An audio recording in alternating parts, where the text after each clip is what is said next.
I was thinking we should probably do another Drunk Batman episode soon. He comes back.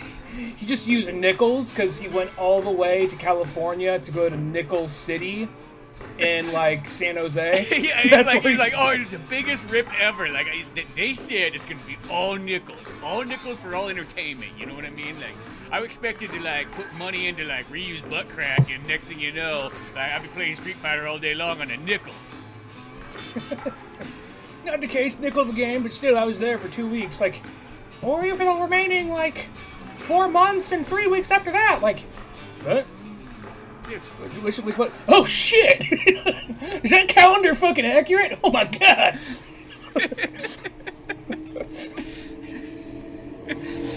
Oh, goddamn. Well, shit. Wait, shows what happens. Robin, your guess is as good as mine, then. Shows what happens when I stop by an alien resurrection machine. Goddamn. Yeah. When Martian Manhunter, tells you to get in his, space Ferrari and hands you a beer, well, shit. I mean, who says no to that, Robin? Come on, honestly. I mean, where it went from there, I don't know. But, I guess it explains why I'm wearing the same outfit. Space Ferrari hands you a beer. Or just even, like, the thing, like, says, like, is that what happened? Well, no, but I'm just saying, I was living in the rafters of Nickel City for, like, a couple months, apparently. I thought it was just 2 weeks, but whatever. Yeah, I don't know.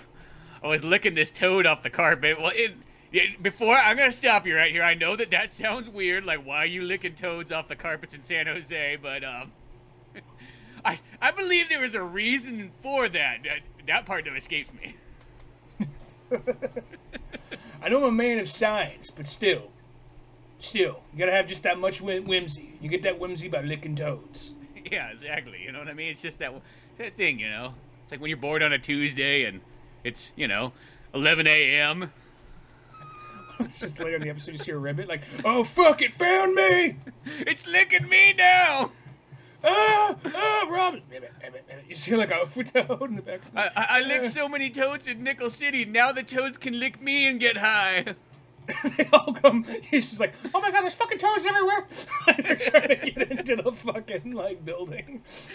It's just... Board up the windows! They're coming in! Oh god! How many toads did you lick? Obviously not enough, Robin. Obviously not enough. We just gotta look him back. Like, this is the weirdest fucking thing ever.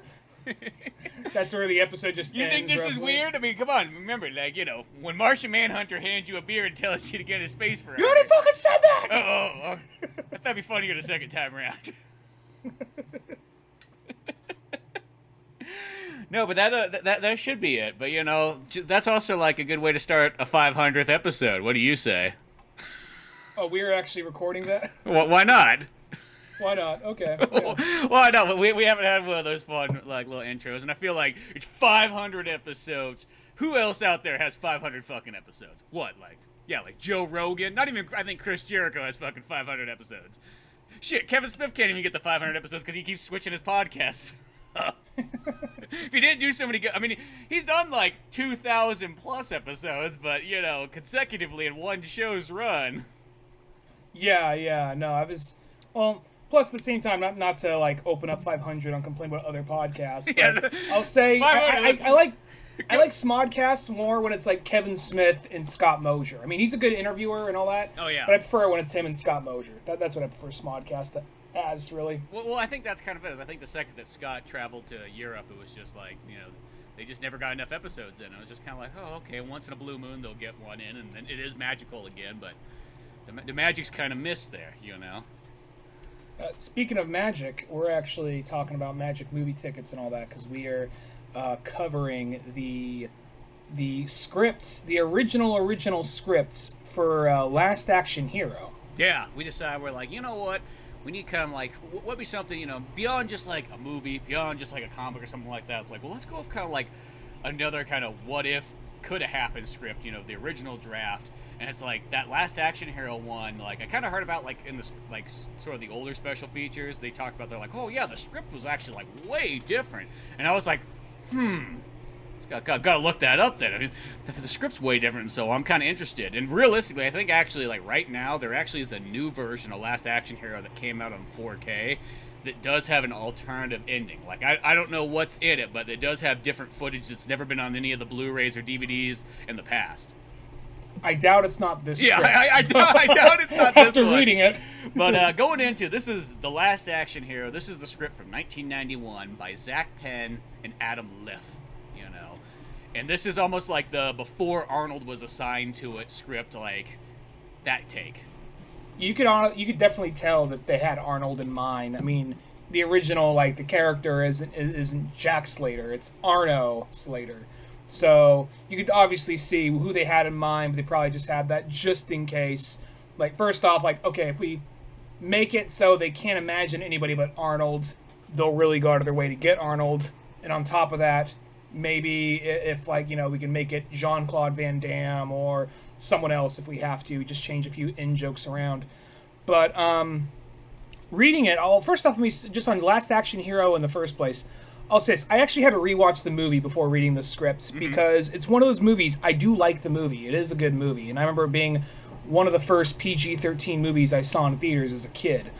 And but it's one of those movies that I really like it, but I probably check it out like once every 10 years or something like that. You know what I mean? Mm-hmm. It's not my immediately go-to comfort food when it comes to Arnold movies. That's more like True Lies, Terminator 1, Terminator 2. I know there's very like basic bitch selections right there for the last two at least, but it's one of those things where it's just not a movie I've watched a whole lot. So to kind of refresh my memory of it, I rewatched it and I forgot that movie's over 2 hours. It's 2 hours and 11 minutes. Yeah, which kind of makes sense because they're inside the movie and where that movie ends, it picks up in real life. So it makes sense that it goes on a little longer like that.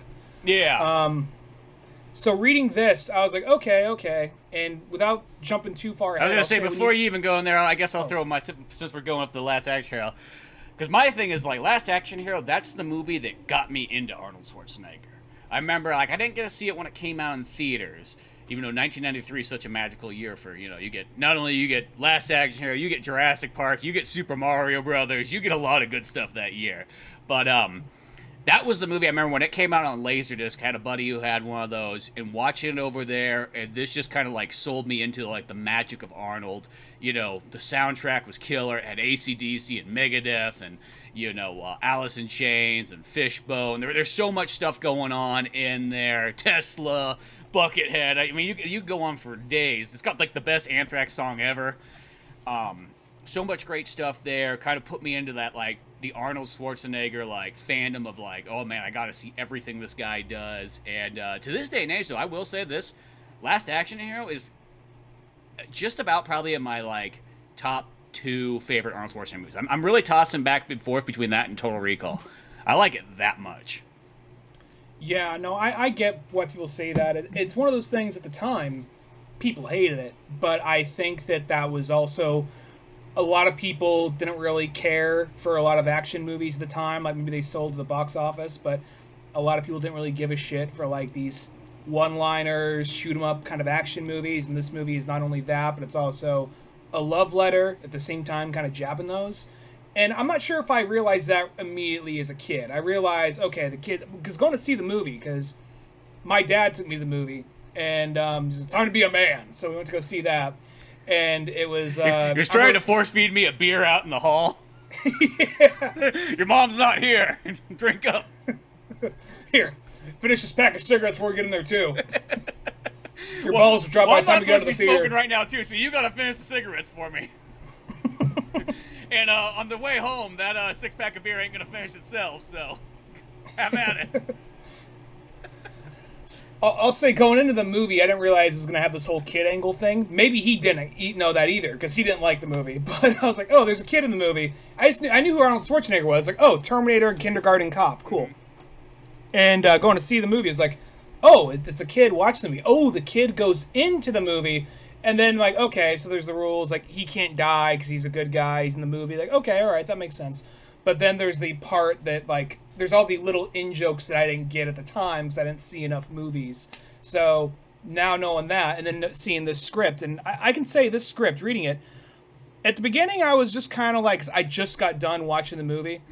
So I was just kind of like, all right, just reading through. This is a little darker. That's a little bit more bleaker, whatever. But it's still ultimately, like, it feels like the first 2/3 of the scripts feel kind of like if you came to two different writers with the same concepts, they'd probably come out something kind of similar. You know what I mean? Like, it feels like the beginning feels like, okay, this feels like a rewrite. This ultimately mostly feels like the same movie. Characters are a little different. Some characters have been swapped around, but it feels mostly like the same thing. When you get to the third act, though, that's like, oh shit, this changed drastically. This went like I would almost even say Terry by Gilliam. The second act, it really starts to, swap positions. Like, because the first part, like, in the script and so on, and actually, really, before we even go any farther on there, I want to say, like, because when Last Action Hero just came out, like the Arnold one and so on like that, and I think the major issue with it more than anything else was it came out 2 weeks after Jurassic Park. Nobody's going to survive that. But I think there was, like, this is something I didn't think about as a time, because I think that movie was made for us. We were the complete target audience of it. We're like, hey, you're the kid who likes action movies, and maybe we might have been just slightly young, but we were growing up into that person right there. You watch all this, but I think there was that kind of fan that was like, say, like 30 years old or something, and they've been watching Arnold Schwarzenegger stuff since like the 70s. I think some of those fans also felt kind of like, whoa, that they got that defensive thing, like, you're making fun of the shit that I love, like, this is what I live for, is action movies, and you're gonna tell me this, it's goofy and funny, and you're gonna make in-jokes, and I think they started taking that, like that kind of offense that sometimes people do when, like, they see, like, what they love, and all of a sudden they're throwing kind of, like, jokes in there, and it's more like, no, it's more like in-jokes, because we've watched so many action movies, that's what we can kind of point out, but I think some people looked at it like it was a Kung Fu Hustle or something like that. Yeah, I can kind of see that. Well, on top of that, I think that it's now you kind of know people who are like the film. How do I put this? Well, the people like that there's conversation kind of like they're sort of like in the know, and I think there was a lot of mom pop in Oklahomas that like, I don't get it. Like, what's all this movie lingo? Yeah, well, that's the thing. I feel like that now you could probably get away with. I mean, movies like this have come out, not just, oh, I'm going to pull you into this movie, but the movies that embrace the genre but poke fun at the genre at the same time, those come out all the time now. And this was one of those movies that was really early to it. So I think a lot of people really weren't privy to that. And I think a lot of people that, like, knew about... I don't think there was a lot of genre fans in critics for, like, that kind of thing. People weren't nostalgic for, like, oh, a good old-fashioned, dudes in leather jackets with guns taking out drug dealers and all that. They weren't into that just yet. You know what I mean? Well, maybe movies did good. Maybe they're the good ones people really liked, but they weren't these things that, like, there wasn't this sense of nostalgia for that yet. So when you make a movie that's all about kind of like pointing out the same things and making a little fun of it, I think people who were, like you said, were fans, like, what the fuck? That's my jam. Why are you making fun of the very... Shane Black, why are you turning on us? Why you gave us so many things. Why are you doing this now? And then you also have people like, I don't fucking get it. It's stupid. Yeah, well, because I think it was the Spinal Tap thing. Because it's like when there's like some heavy metal people that were like sitting in the theater like going like, no, like, they're making fun of us, guys. Look at that. That's how I dress. I'm like, yeah, it's kind of funny. Is it? Don't you fucking call it funny. Don't you ever say it's funny. So I was like, dude, calm down, man. Like, it was like that time we got lost backstage. That wasn't fucking funny. Do I look fucking... Am I a fucking clown right now? Well, you're kind of dressed like a clown. I mean, I really don't want to point it out, but you got the makeup while we're at the theater. I feel like there was that kind of like thing where people just started freaking out and so on. But I think it's kind of funny because it's like, and then it's also, I think, once again, the Jurassic Park thing. Because whenever a movie just doesn't make the amount of money that it says it's going to make, people go, oh, it must suck then, right? No, it just didn't make as much money. Oh, it's because it sucks. That's why it didn't make as much money. Well, it still made like almost like $200 million. Well, that's obviously not good enough. Well, now it's also a movie that's reached cult status because after you wait, I guess people didn't have the hindsight of like longevity and fandom building up and home video and streaming. They didn't take all that kind of thing into account. So now it's a lot easier for something like that to stand, like, stand the test of time years later. So, Because like just to end this, one of my favorite things though is I remember like in Muscle and Fitness, which is always like the Arnold Schwarzenegger, like pretty much when it comes down to Arnold, obviously the muscle magazines are always going to be like the top places for any of his kind of information stuff. I loved how like, and this was almost maybe about 10 years ago by now, but I remember just flipping through and they're like, it seems like every year or so there's that kind of like, hey, the Arnold Schwarzenegger top 10 countdown. It's probably always a good way to sell the magazine at like the newsstands and so on.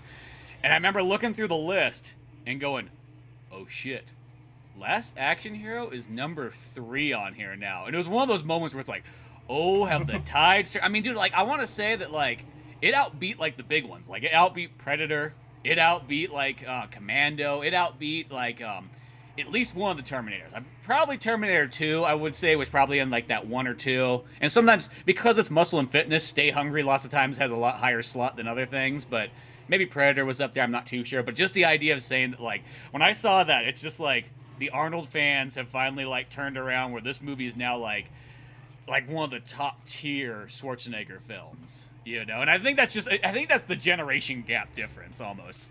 What if in 15 years it's killing Gunther? Yeah, exactly. Why do you guys like the movie? Well, because we like because Arnold's only in it for 10 minutes. That seems to make it more magical. Oh, get the fuck out of here.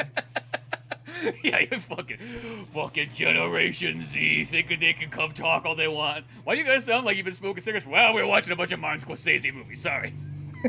You know how it is. Off. You have a Martin Scorsese marathon, and the next thing you know, you start talking like this. And then you're like, I need to get a delicatessen. I don't know why. It's, yeah, no, this is one of those movies, like a lot of other movies we've covered on the show, it did kind of stand the test of time, and maybe not everyone loves it, but people our generation who grew up with it really liked it, and knowing more, I think movies like this kind of helped inspire things like, Hot Fuzz, Shaun of the Dead, that kind of like, let's critique... Forbidden Kingdom, because that's like literally, it's not as popular of a movie, but that's literally Last Action Hero for Kung Fu movies. And really, the biggest one that actually is like the most successful, kind of like, in a sense, slight knockoff of Last Action Hero, that's not saying a bad thing, but like kind of takes like this style and runs with it, is Ready Player One. I was about to say, yeah, something kind of like, yeah. Just I don't want to hold us back too long, but I do want to say something about Forbidden Kingdom, because going into that, I did not know that was going to be a Last Action Hero type of situation. I saw the poster and I saw Jet Li and Jackie Chan, and it said Forbidden Kingdom. I was like, what the fuck? And then I saw like 1 or 2 ads. And all I saw was them fighting other people. I didn't see the kid anywhere. It's like, oh, fuck yeah. And then, like, going to see that movie just all amped. And then, like, who the fuck's this kid? And then it's like the director stand there in the theater's like, Ryan, it's you. No! So then I just kind of like sat there, kind of slouched with my arms crossed. Like, I just want Jet Li and Jackie Chan. Who are these fucking assholes getting that? But now knowing what that Ryan, movie is... where were you at before this? Well, I was at the pawn shop buying Kung Fu flicks. He just points at the screen. Where's he at? Well, the guy behind the guy at the pawn shop, run the pawn shop, wasn't Jackie Chan. But, it's one of those things, though, like, I was just sitting there like, like... And I wasn't like super young at the time. I was like early college or something, or right out of high school. So I was just sitting there, just kind of like, I just want Jackie Chan and Jet Li. And at the time, I'm like, okay, that movie's not so bad, but I haven't seen it since that day in theaters. But just thinking back on it, so that'd be a good retrospect at some point in time, just because. Yeah, I've always wanted to do that one. Because in retrospect, knowing what it is, I might enjoy it a bit more. So maybe down the line, that's a movie we could definitely do. But yeah, this definitely, I could say something like this inspired that. Not because, oh, look, we got 2 legends on the same screen. It's a kid who loves Kung Fu movies. He gets sucked into like a Kung Fu movie, more or less. So... Yeah, well, it's kind of weird because I think about that. When I went to see that movie, it was a double feature with The Forbidden Kingdom and Tropic Thunder. And shit, Tropic Thunder, even though it's not about anybody getting sucked into a movie, but that's like one of those like behind the scenes, like you're in the know of making action movies and so on. Like I never even thought about that, but that movie's kind of in the sort of the Last Action Hero kind of like sort of vibe. You know what I mean? Like, yeah. I'm not saying, obviously it's not like getting sucked into a Vietnam, but... Well, I know I have friends that Sounds like a terrible movie. A kid that just gets sucked. He's watching a Vietnam documentary. he gets sucked into Platoon. No, like, no. Whoa, It's worse Platoon's if my it's not favorite. a movie. If it's not a movie, so it doesn't go by movie logic anymore. He's just sucked into the real thing. He's just this like 12-year-old boy. They're like, "Well, you're here. Take this M16." Like takes the gun from Charlie Sheen apart. Now dance. This is fun. No, yeah, no, that right there. I didn't even think about Tropic Thunder, but that's a good point. That is kind of like, and I even going back to people getting offended when you like fuck with their genre. Granted, keep in mind we for a while I lived in Sonora, and there it is like more like I don't want to. It's not strictly a county thing, but there is a lot more red votes there. So I remember people in that area. Not everybody. There's a lot of people that enjoyed that movie more so than not. But there were definitely people who got pissed off with the movie, like, they're making fun of Vietnam movies. Do you realize how many Americans died in Vietnam? Like, yeah, but it's making fun of movies about... It's funny because I remember because I saw that movie in San Francisco, and there was literally nobody else there but me and Cisco. Like, it was one of those ones that just, like, we literally had we could run around the theater all day long. There was just, no, like, that premiere had, like, it's obviously nobody there cared about that kind of movie. I happened to be in Oregon when that movie came out, and the theater was packed. But like, when I was back in home, I was telling people about like Tropic Thunder, and then like a few friends to go see, like, oh yeah, it was really good. And there was like the one really staunch conservative friend, like, no, it was making fun of you realize how many people. Yeah, I know how many fucking people died in fucking Vietnam. It's not the point. The movie was funny. Well, it's obviously you didn't get the point, because what the movie is, it's kind of like a joke on the making of like Apocalypse Now. Like, so it's like you got to be really into movies to understand like what that movie kind of is, because that movie was like the nightmare shoot of all nightmare shoots. It took 4 fucking years. I mean, I love Apocalypse Now. It's one of my favorite movies ever. Shit, I love it so much that I made a Pizza Boys issue that was literally Apocalypse Now but laser tag. Yeah, exactly. That's how much I love that movie. So, it's like one of those ones, like, I think people, like, sometimes just don't get that. Like, they're just looking for things to hate. But that has nothing to do with Last Action Hero, that part. Just getting sucked into it. Though, I guess the effect Last Action Hero had, but... Yeah. It is interesting, though, reading the script, though, and kind of seeing, like, how... The original script, if you think the movie we got was a hard sell, the original script... Well, this original script, I kid you not, it feels like if Danny himself fucking wrote the script.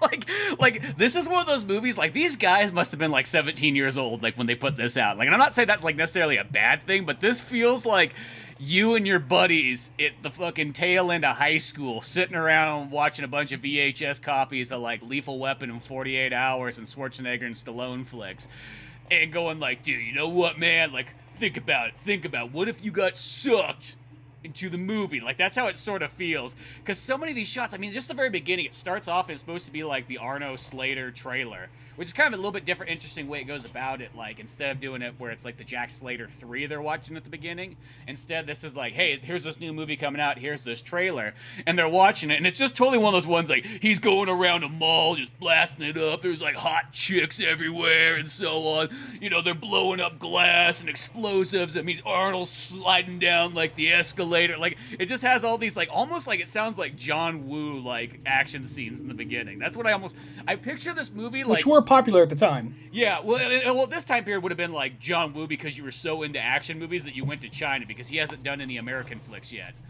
And that's almost like the feeling this one sort of has. I picture, like, what if Last Action Hero was directed by John Woo? That's what this script kind of reminds me of. And before we go too far into spoiler stuff, I do want to say, because earlier you said you think about halfway the script kind of changes. I think what I meant to say kind of changes is like when it starts off and you say this is the early draft of the script, it kind of seems like, you know what, yeah, there's some different characters here, but similar situations, and it's doing the same type of humor and the same type of characters that are involved. Like, instead of Benedict, we have the two twins. Well, there. I feel this guy comes way later, but the doctor, or not doctor, What's his name? Dr. ID. Dr. Mr. ID. That guy I think is supposed to be the Benedict character, technically. That could be the Benedict character. I guess it's one of those things because those guys... what I think's interesting about, just going back to the movie we got, what I think's interesting about Benedict is he is the hitman, right-hand man character who thinks the boss is an idiot, and he's smarter and more capable than the boss. So the hitman character, the right-hand man character, becomes the villain. Mm-hmm. And I think that itself is an interesting concept because he's very Hans Gruber-esque, and it's like, what if Hans Gruber was the right-hand man? He'd be saying, "No, dude, you're fucking up. Let me show you how it's really done." So that's what I think is kind of interesting about that. No, I love the Benedict villain. I think that's actually also one of the strongest parts of Last Act Hero. Is like they got, because I think as a kid you kind of always like, he's like, oh, he's just a sophisticated old man. But like the older I get, the more I look, I'm like, the lines and the part when he realizes when he gets to the real world, like, oh shit, the hero doesn't always just come after you. I can just kill people. Like I just love that part where he's like, I've shot somebody and I want to confess. Hey buddy, shut the fuck up down there.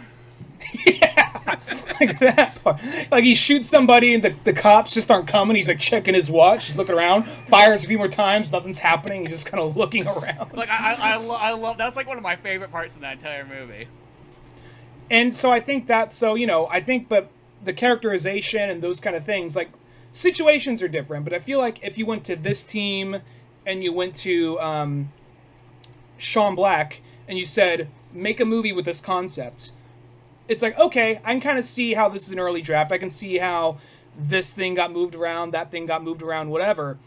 And I think that lasts for, like, probably the first 2/3 of the movie. But then when you get to the third part of the movie, where things start to go really crazy, I almost get, like, this sense of, like... Now, I haven't seen a lot of his movies, but the movies I've seen, it kind of give me this vibe. This might sound like a weird example. Kind of like Terry Gilliam. Oh, you know? Yeah. Well, he always has great movies, too, but his stuff's always completely different each time, because I always feel like when your biggest movies like Monty Python and the Holy Grail, but then you go, oh, but he also directed 12 Monkeys, and he's got, like, that one with the... Time Bandits. Yeah, Time Bandits. That's the one I always think of that's, like, that's a great one. He's got, The Imaginarium of Dr. Parnassus or something like that. Yeah, he's just got so many... Heath Ledger's last movie, yeah. Yeah, he's got so many just, like, different and oddball movies and so on like that. Well, that's the thing, is this thing does kind of go. But even, like, I'll say this, like, okay, it might hit some of, like, the similar beats, but the scenes are still completely different. Like, they might have the same, like, focus. Because even just this intro, instead of being the Jack Slater 3, like in the movie, where it's like he's going to save his son, and Tina Turner's there, and he kicks the guy in the nuts and everything like that. It's like, this one's like, it has that kind of, like, that action scene, because everything in it feels like that super, like, almost like Miami Vice, even though they're in Hollywood and whatnot, where there's, you know, these gangsters come out, like, in nice suits, and they're shooting up the mall, and people are running around, and just carnage, and, you know, it's like, then they bust into the Victoria's Secret. I like this part. It's like, the Arnold character's like, there's, like, some chick there, like, changing. It's like, here, put this on, see if it fits. Like, that's, like, those scenes just remind me of, like, that's the 17-year-old ones. Okay, so we're gonna have this chick changing in there, and then Arnold's gonna get thrown through the wall, and then, like, he's gonna be like, oh, here, put this on. Well, even just the idea of, like, there's the part where he says, like, is there an exit? Like, it's through the changing room, but only customers can use it. He grabs a bra. I'll be back. Yeah, it's just like, it has just some of these moments, but they're almost like kind of just hilarious in a different way or whatnot. Or even like when there's that little, like, you know, like the baby in the stroller and whatnot, and then like the kid gets thrown up in the air, and then he grabs him with one hand and shoots, you know, the villain, then hands it back to the mom's like, shopping can be hell. Yeah, like a lot of those kind of punny kind of things. But then like, in a sense, that whole scene, like, if this was like footage, it would be like the most like alternative cut you've ever seen. Like, yeah, it's like how it is, but everything's completely different. Yeah. And as we go on, though, like, and then when it cuts, like, we just realize that's a movie trailer, like the world's longest movie trailer possible. It's like one of those ones, like, you don't see those ones, but every once in a while there's those trailers that it's just literally like one scene. It's not like in a sense a trailer, just like, hey, just give them this one scene. And that's kind of like the Spider-Man, like the original Spider-Man with the Twin Towers ad. Yeah.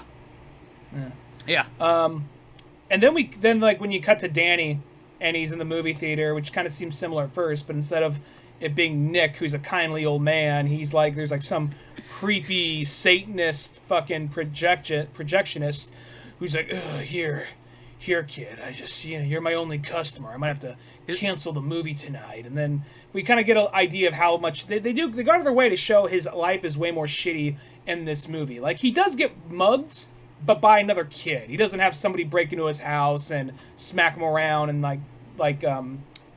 handcuff him to like a toilet or anything like that. Yeah, well, this one like really does get across. It's like New York and shit. Like it just maybe because it's also the details you're just reading in it. Because I will say the movie still does a good job of that too. But this one, maybe it's just like Danny walks down and there's just like hookers and people selling junk to him and meth heads and freaks out and whatnot. And this is just his normal life. He's kind of used to it. It even says like in the script.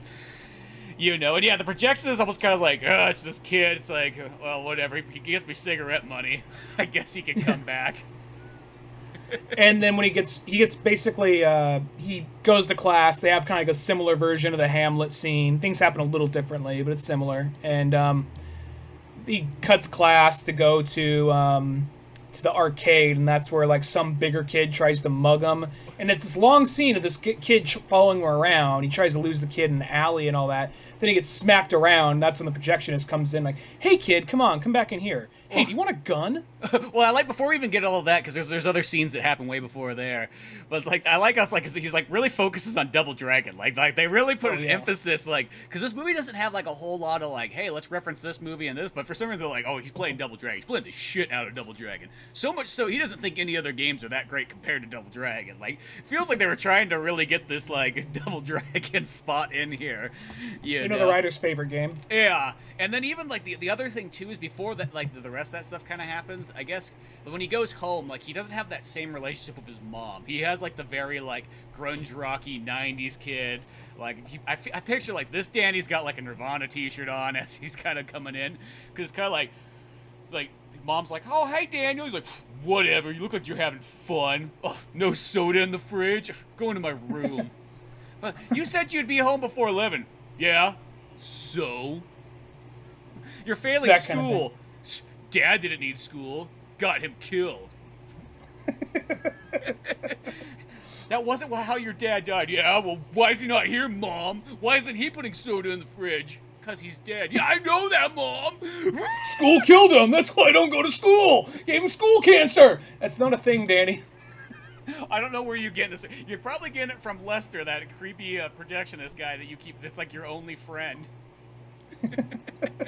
I think you gotta stop hanging out in the sleazy old movie theaters and dark projectionist rooms that are all hot and steamy. Well, we see the movie, so we know he's a good guy. But when you see Nick in the movie we got, and you're like, oh, he's a good guy, he's cool. But you hear the concept. Well, what are you doing? Well, I'm cutting school. To do what? To go hang out with an old man at a movie theater, like. Really? So I wonder if that just got weirder as time came on, because that's the same thing with Back to the Future when you really think about it too. Like, oh, who's Marty going to hang out with? Oh, it's him and his old man buddy. They stay up late like doing science shit. Like, I feel like there was a time period where that wasn't weird. It's like, oh, he's got an apprentice, cool. You know what I mean? My son's onto something. And nowadays it's like, whoa. Like, shit, if the guy was like 10 years older than the kid, they'd be like, dude, are you sure you want to be hanging out with this like 28-year-old person? Like, no way. You come fucking home. We don't know what he's into. Why is he hanging out with you?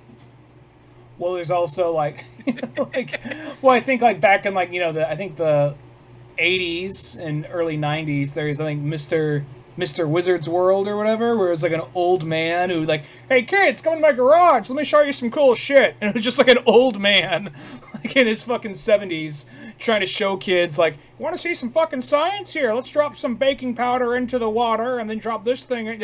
Just like very simple at home science type shit like that. Uh-huh. And he's like, wow, Mr. Wizard, that's so cool. The parents come knock at the door like, hey, Billy, what are you doing in this old man's garage? Why is it so dimly lit? Well, yeah, what? You want your kids to go stay at Mr. Rogers instead? Fuck Mr. Rogers. They're coming here. They're going to learn science, damn it. They're not going to be... Mr. Rogers, they just play with fucking sock puppets all day. Here, they're learning shit. Yeah. I'm going to teach them to blow up the World Trade Center. Whoa, Jesus Christ, man. What? What? I got betrayed in the Korean War, and this is how they repay me. It's like, oh god, this got dark real fast. My team of child soldiers. Oh god, now it's going all Metal Gear Solid. Yeah, I lost a finger in the war, but god damn it. Felt like it was for a cause, but now you tell me what that fucking cause is. What was the cause? They told me I could become president if I wanted to be. Be like, oh well, we just told you that so you'd sign the fucking paper. You know. Yeah. It's just those things. He's just basically training a bunch of Unabombers. That's all he's doing. Yeah, he's just like the guy interviewing the guy at the recruiting office. He's like, well, I realized I could get a lot more sign-ups if I just told everybody they could become president if they sign. He's like, hey, you know, for everybody I signed up, I got an extra $2. Fuck you if you think that was a cheap tactic. But yeah, so I think the thing was though, only nowadays is it starting to look weird for like a kid to hang out with an old man. I think for the longest time that was almost like it felt like it was almost that kind of good thing. It's almost even like that I always say there's that song too I think about too by the guy who does the music for fucking Smokey and the Bandit, Jerry Reed.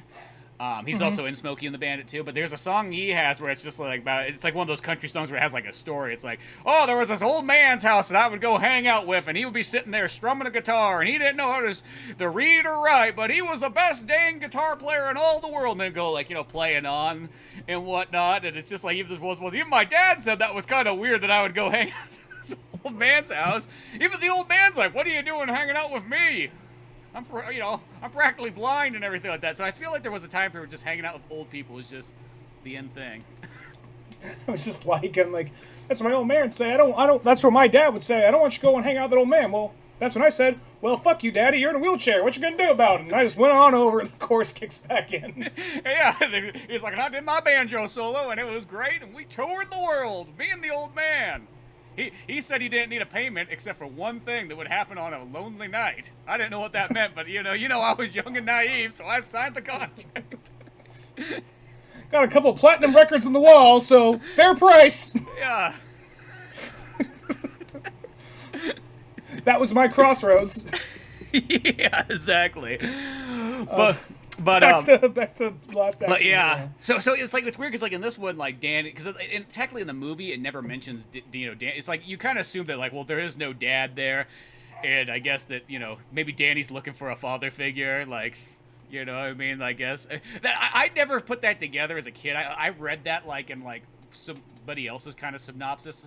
I almost parents could have been divorced for all we knew, or something. Yeah, like for that. all we know, shit. The dad could have just been on business trip. Shit, it's only like that movie only takes place over like a weekend. 90s dad, you know, he's 90s Disney dad. Yeah, you know, he's probably up there like, you know, trading businesses with Robin Williams. The Hook. I'm at the business office, son. What do you do at the business office? Business. Yeah. That's all you really got in those movies. Yeah, but see, I got my briefcase and I got my tie. I got everything I need. Dad, if you make so much money, why do we live in kind of a shitty part of like New York? Well, son, your mother lives in a shitty part of New York. When you get older, Danny, I will show you the good life. You know, we can do the Wolf of Wall Street thing together. Tired of taking stairs down? Tired of taking stairs down to the first story of the house? Take a water slide instead. Yeah, while doing Quaaludes. What's a Quaalude, you ask? You'll find out, son. You'll find out. On your 14th birthday. Yeah, but till then, just go hang out with the old man. He's closest thing to a father.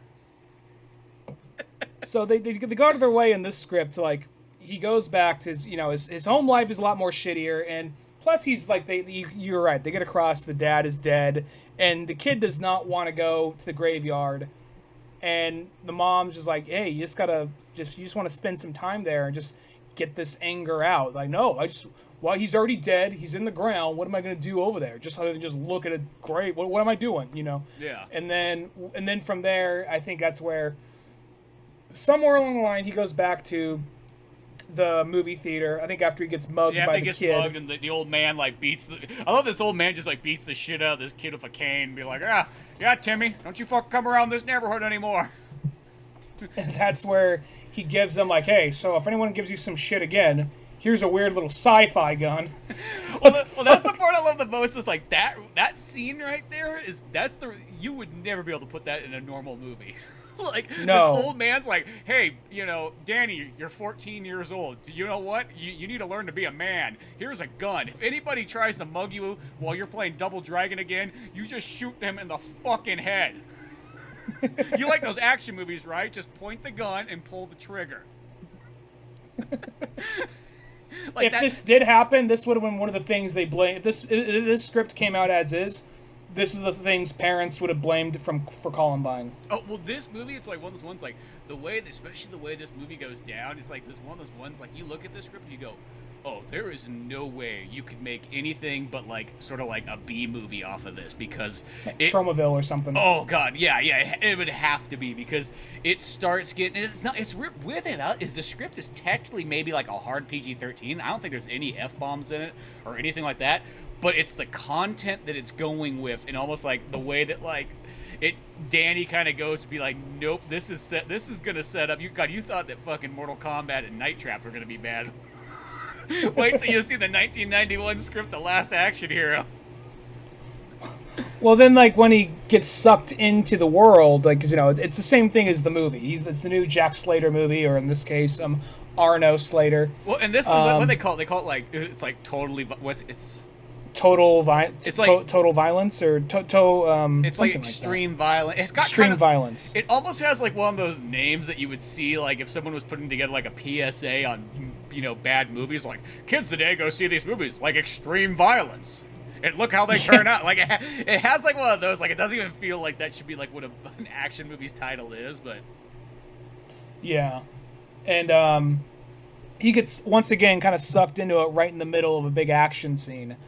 And it's he's fighting off, like, I don't remember if it's this scene, but he's fighting off two like Belgian twins, like Jim and Julian, I believe are their names. And they're like the Lumiere brothers, which the way I kind of thought of it too, it's like a nod to like those guys, like the first French guys to ever use a camera. Mm-hmm. Oh, that's a good idea. I didn't even think about that. That's a good point. There's that, and then like they keep on saying, like, they keep on making French jokes. They keep on saying, we're Belgian. Yeah, they keep doing that, but it's like for some reason they got kind of like a French name and so on.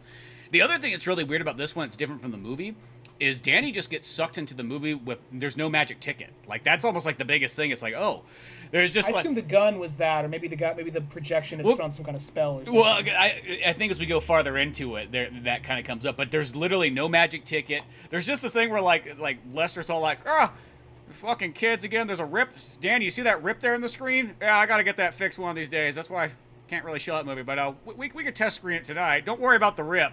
And that rip turns out to be like the thing that's like what he puts his hand into, and then like Arnold pulls him out on the other side, like, but it's weird that the no magic ticket, which, I mean, I'll say this, I kind of like the magic ticket idea. I feel like that's the best concept I think in any story ever made. But like when you take it sort of away, it gives it this other feeling. Because that was the whole time I'm reading this script. I'm like, well, how does he get sucked in there? I mean, I know he's got sort of this magic gun that fucking... I like how Les has been working on this gun. He's like, all right, I just build guns in my spare time up here in the projectionist room. It's described as like kind of like a small like revolver, but it has a massive cannon on it, more or less, almost. Like it looks kind of like... Well, and it's made out of porcelain, which is weird because, it's like... Yeah. So you feel like it's going to be like the most delicate gun. Like you're going to shoot it once and that's going to be it, but... No, it's just, he's like, yeah, it's got my own custom designs in it and everything. I just love how he's just, all of a sudden, this guy's just got this muzzle philosophy, like, boy, this guy, I just hope that it's just because this guy has a lot of free time and this is his New York hobby, is putting together guns out of weird materials. There's that, yeah. He probably has, like, some friends on the art scene, more than likely. Yeah. Satanist runs an old beat-up... A Satanist who runs an old beat-up movie theater and makes porcelain guns in his spare time. So yeah, he's got a few art friends. It's bizarre, but yeah, but then like once he gets kind of sucked into the movie, they're like at a car wash. So instead of being like in like the AC/DC scene, and it has that same thing too that happens in the movie where like Arnold's cousin Frank gets killed, and I guess he gets killed right here at the car wash and so on, and that's what gets the plot sort of going and so on like that. But they do have this big old battle like in a car wash, which is actually kind of neat in itself. Mm-hmm. And they're very descriptive with the battles, but they don't linger too long. So you've read a lot of action scripts where it's just like The movie's probably only 2 hours, but it's taking me 2.5 hours to read it for how dense the action descriptions are. Yeah, exactly. No, this one kind of goes about the exact pace you'd expect. There's always kind of a good action scene coming up following the next, and so on. But this is sort of where he gets kind of like tied in with Arnold. It's kind of always hard to say that because you always feel like you're just going to say Arnold. But and then they go to after like the whole thing and Frank's dead and whatnot, they have like a funeral and everything there. Was the funeral scene before or after Danny comes into the movie? I don't remember if it was before or after, but not long after that, they end up going to the precinct to get chewed out by Decker, the police captain. Yeah, because then there's the police captain there and so on. The police captain's always talking. For some reason, everybody's fucking him in the ass. That he mentions it like oh, these guys are trying to fuck me in the ass. Oh, these guys down here, these bureaucrats trying to fuck me in the ass. Boy, the guy at Subway today is trying to fuck me in the ass. I said, can I get an Italian BMT on wheat? Next thing I know, what's that pressure in my rectum? Yeah, but next time I go to Subway, there's always just a different way of like somebody like it just reminds me of like a bunch of 17-year-old kids pulling out the thesaurus of like, okay, man, how many different ways can we explain this guy? He's always getting fucked in the ass, but we'll never say technically fuck or ass. He speaks in all these weird PG ways of saying it, which almost sounds kind of weirder and creepier. It's like, they're trying to take me up my Hershey fountain.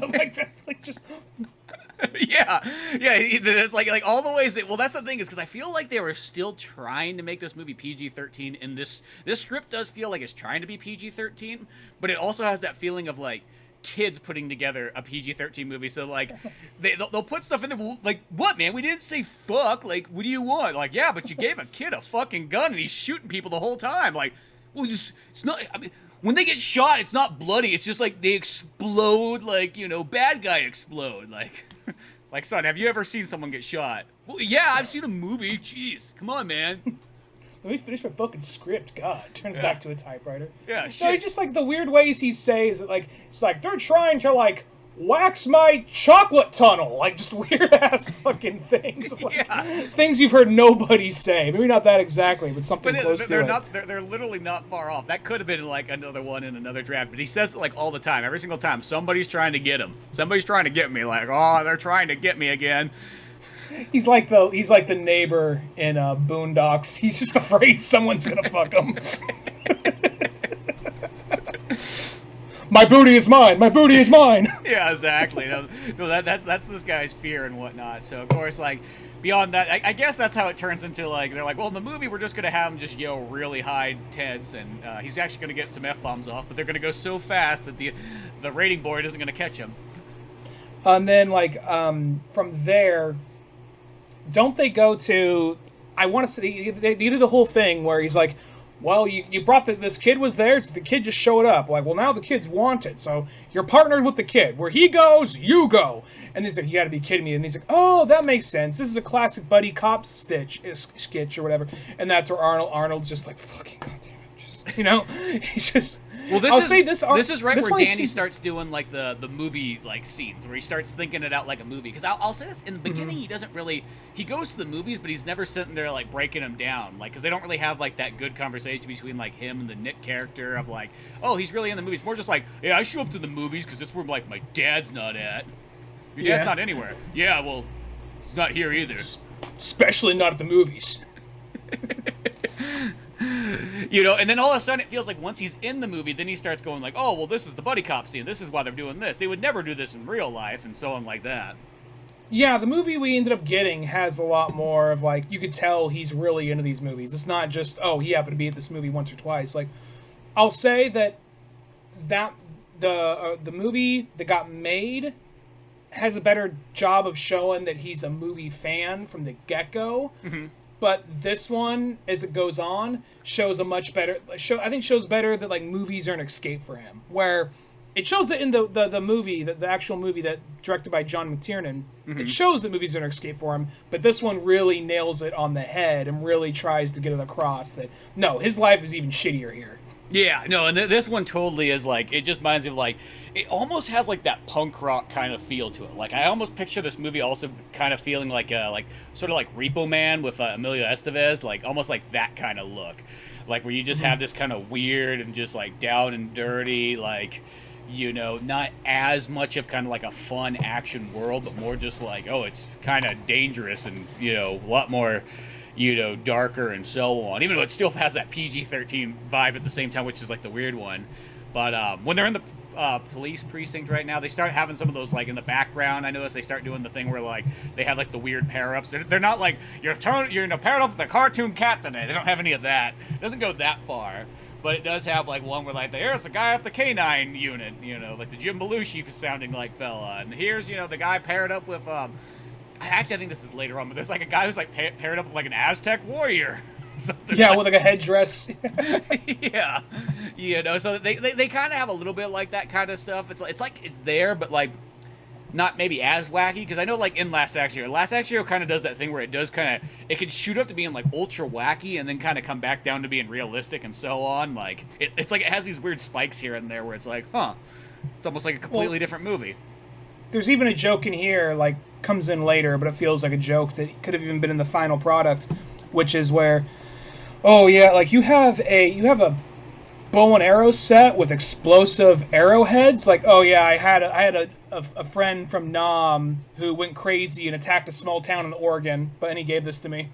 I like that line a lot, where it's just like, oh shit, it's like it was supposed to be like him and Rambo are friends. Like I thought that was kind of a neat one to sort of have in there, you know what I mean? Just like a minor thing, even though that the other thing that's kind of cool is that bow and arrow does come back later in the movie too. Yeah. But as they're kind of going on, you kind of meet some of these other guys. There's McMurphy and there's Kilgallen and so on. These other cops. You're like, well, these guys are gonna be bad. I can just tell off the bat. Like a guy named Kilgallen's not gonna be a trustworthy adversary. Yeah. And I can't remember. Is this the part where like Arnold gets, you know, he gets thrown off the case because he shot up, you know, all this stuff and the property damage and so on? They're like, yeah, like we're taking your badge and whatnot. I think he might get his badge taken. I'll be honest. Before, like, the first half, it kind of runs together to me because it is just like a big series of action scenes where they go here, an action scene happens, they go back to the precinct, they get yelled at, they go here, action scene happens, they go back to the precinct, get yelled at. So it kind of like blends into me when thinking back on it. But and it's not that it wasn't bad. It was good. It's just action. It's like in a movie it'd play out really well, but like in a script sometimes that's not. It kind of comes together. Well, I want to say... I think they go to the strip club, and they pass by... They're getting across. It's the most dingiest strip club. They pass by, like, nude woman. Really nude woman, you know? And then, like, nudist woman. Like, that kind of thing. Yeah, and then does, like, the thing... Well, it's like extremely nudes. Like, it repeats itself all as much. It's like, here's the one. This is where all the bad guys hang out. And I like when they go in there. It's just, like, there's, like, pimps and rednecks and bikers, and there's just, like a martial arts guy. Like, it's just so, like, bizarre. Like, what's going on in this place and whatnot. And actually, this scene's actually kind of a neat one because, like, Arnold's just like, here, stay at the bar. No, you can't have a drink. And then it's like, the way I sort of picture it, like, if I was, like, shooting it or the way it's kind of written down, is that, like, the kid's talking to the bartender. And, like, it's almost like you see it in the background. You just see Arnold just, like, roughing these guys up. Maybe even in another room, and you can just see a glimpse through, like, the doorway. And he's just roughing these guys up, looking for answers and so on. But you see it from, like, an over-the-shoulder shot of, like, Danny and the bartender talking. Like, and that's, like, the background kind of happening, which sounds kind of neat. I think that would have been funny, yeah. Like, that's kind of... Because they don't have... I don't think they have any real dialogue for Arno other than, like, get there, right? I'll be back, or whatever. And then... Where can I find them? Oh, right, yeah. That's where this is where they get information for the next guy, and I think this is maybe where they learn about, like, the brother, like, they have to go to the gym or whatever. I think they learn about the fitness club in order to find the two brothers. Yeah, because I think in here they find the information.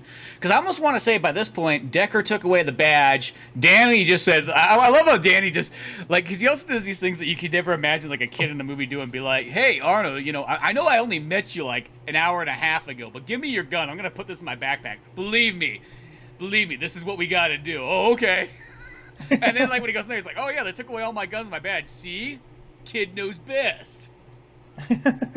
Well, can I get the gun back in? No, not yet. But so now I think they're almost on their own investigation. They're doing it like off the record and so on. And then they go like Malibu, and it's like a super kind of yuppie like fitness center. It kind of makes it sound like it's on a golf course or something like that.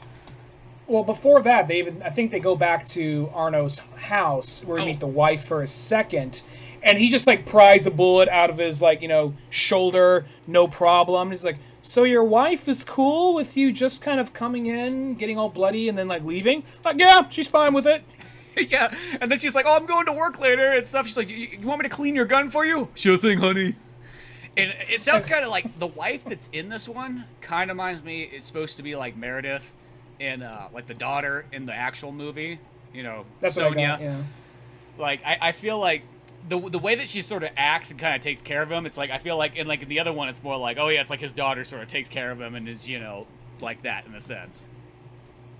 Then he just goes back to work. She's like, going to the gym. Yeah. They go and he tries to sign up. It just reminds me like there's just like the most yuppiest guy. They're like, we are not taking new clients or anything like that. Like, come on, let me in. Did you know who I am? Look at me. And he smacks him around. It's like weird. They make it out like it's one of those gyms, like, oh, we don't want muscleheads here or anything like that. But then all of a sudden, after like Arnold headbutts them, he goes in there. And there's a bunch of like musclehead guys in there. I mean, they're wearing gloves and stuff, so they're not like, I guess like, like that. But they almost would be like, they'd be like what the Russians would call a mullet, which is like the guys that lift the little like Barbie weights and so on and don't have actual strength. It's a weird term, but if I guess you're in the Russian military, I guess it makes more sense. A mullet, that's what they call him? Yeah, it obviously has to be a term from, like, the 80s. Probably. I'm assuming so. They call it the guys that have, like, all show, no go type muscles, It's got to be from the 80s where a lot of American heroes had mullets. So. Yeah, and the Russians just look at them like, they are not strong enough. But, like, that's what it sort of reminds me there, because then, like, Arnold goes in there, and he just kind of, like, he literally bullies his way into this club. They go to the back room where they have the two I want to say they get into a brawl, and they go to the back room where the two French guys or two Belgian guys are working out. It's like, and the way they're described, like these two fucking frogs in their dorky one-piece body gloves. Yeah, they're just wearing like the spandex suits, and then Arnold he goes to like literally the Universal Machine, which if you remember what that Universal Machine is, I know it's gonna seem close to home, but okay, at Class 5 how there was like at the top right corner there was that. I remember that. I remember the Universal Machine. Yeah, that has the weight thing where you bring it down and like I always thought there's like 12 different things on there. Bruce Lee had one of those himself. Well, the thing is, I've always thought like whenever I go to a gym, I'm like, there are so many things in a gym that you could use in a fucked up torture scene in a movie. Like, I'm surprised I haven't seen that yet. And this script kind of had that because he, like, as he's fighting the guys, he, like, lifts up, like, goes to the Universal Machine, lifts up a fuck ton of weights. The guy punches and misses, and his hand goes where the weights are stacked, and he drops it and basically crushes his arm. Yeah, well, because that's the thing I thought was kind of cool, too, because I thought the same thing is, like, why is there never, like, fight scenes, like, in the gym? Like, you very rarely see... Once in a while, you'll see somebody get hit with, like, a plate. Or, like, in Pain and Gain, when, like, the weights fall off and smash the guy's head. Like, that's the closest thing we sort of get. But, like, just a full-on brawl, like, in a gym, this script has. And it's just, Arnold's in there, and he's just, like, smashing weights against these guys, throwing dumbbells, kicking guys through stuff. Like, the action's totally badass right here. And, of course, Danny just kind of goes up and finds... This is where, I guess, where he finds Benedict, or Mr. ID... because he's like peering through like the door and so on, and then we also see the Belgian boys, the Lumiere guys. I think I misread. I think it's like Jim and Jules, not Jim and Julian. Yeah, Jim and Jules, I think's what it is. But yeah, no, this action scene right here is one of those ones where it's like, oh, this is actually really sweet. Like, they're in a gym, which it makes sense for like an Arnold type character to fight through. I mean, you can see Jean-Claude Van Damme or Chuck Norris or any of those kind of guys fighting in a scene like that. But yeah. Big old action scene right here. They kind of find out some more information. I want to say Jules and Jim, they always seem to escape, like every single time. Like they get out somehow, some way. Well, it's also a very elaborate scene. Like at some point, like someone has their arm wrapped around something, and he has a I think Danny has a taser and tases like the weights, and because they're holding onto the machine, they all get electrocuted somehow or something to that effect. That's true, because Arnold, he smuggles in under his towels, it says at one point, like a couple of tasers. Because I guess the scene beforehand, when they're at like Arnold's house or whatnot, like underneath like his like whatever his Hollywood house, he's had like a ginormous like gun locker sort of. It reminded me like picture like in Terminator 2 when they go down there to pull the guns out, but nicer. Like, Yeah. that's just what I picture. Not out in the middle of the desert of Mexico and filled with dust. Like, oh no, he goes down here to relax, you know? And he has a gun range, and he has an anti-tank, you know, gun down here, and I almost want to say there was a laser gun down there for some odd reason. Like, there's some, like, bizarre things every once in a while. Like, why is there a laser gun here? Oh, don't question it. Isn't there something like they make jokes like he's always they had the same joke in the actual movie, like how as he's giving all this exposition and just talking regularly, he's driving like an asshole, not paying attention to the road, and all these other cars are swerving and getting out of the way. You know? Well, because they talk about they're like he's driving through Los Angeles at like 120 miles per hour and stuff like that. And the first time I think Danny's holding on for dear life, and then afterwards it's like Danny's enjoying every minute of it. Like he can't get enough because he realizes he can't die or so. I don't know. And then, like, from there, they get information, because they smack, I want to say that while they're smacking around the two Belgian guys, that's they learn, oh, they're working for Mr. ID, his long-term nemesis. And then Mr. ID pretty much, like, in this story, because that's, like, I guess you would say Arnold's, like, main villain, but he's almost like the Joker, because there's a story later on where he's like, oh, yeah, when I was first starting off on, like, the Force, like, we had a scuffle, and I threw him into a vat of acid, and that's why he has to wear these bandages. When they first describe him, like, oh, so he's kind of like Hush. But then you hear that, like, oh, so a little Batman there. Yeah, which I think probably at the time, I guess you could kind of see, like, hey, you're like, shit, I'm going to throw every action thing, even though, well, I guess Batman 89 would have been out by now, so maybe that's also the reason why that kind of... Yeah, this came out, and this was written in 91, so it makes sense why that would still be fresh in people's minds. Yeah, so it kind of has even, like, the Batman sort of-ness to it. I guess because if you think about it, Batman 89's, it fits into, like, an action film of the 80s. It does. Like I have trouble thinking of it as an '80s movie, but it is an '80s movie. Yeah. So it's like he kind of explains that, and then like from this point on, they're kind of chasing him down, and see like all these scenes here. This is where I kind of feel like why I think it's kind of different from almost like the second and third act on, is because even though they're chasing down the villains, they're like completely different scenes. Like you know what I mean? They're like different locations, different like you know. For the most part, I mean, yeah, it's the same motive of that, and you know that somebody's gonna screw him over, because like that was the thing I'm thinking the whole time. Like, well, there's the John Practice, somebody's got to be that, you know. And as we kind of go on farther and farther, we learn that it's kind of like Decker's the guy we can't trust as much. And I can't remember if that comes up right yet. No, not yet. He realizes. Danny says, "Look, so you're just pissed off. You want to go down and you want to track these guys down. Well."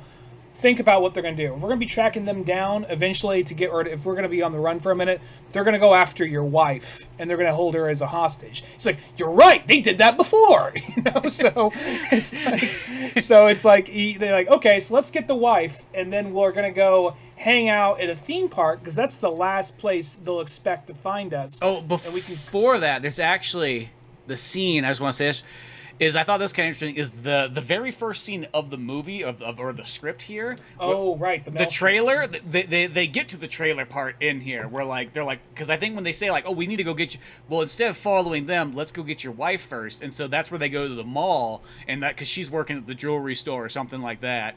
And so they go there to pick her up before they go to Santa Monica Pier.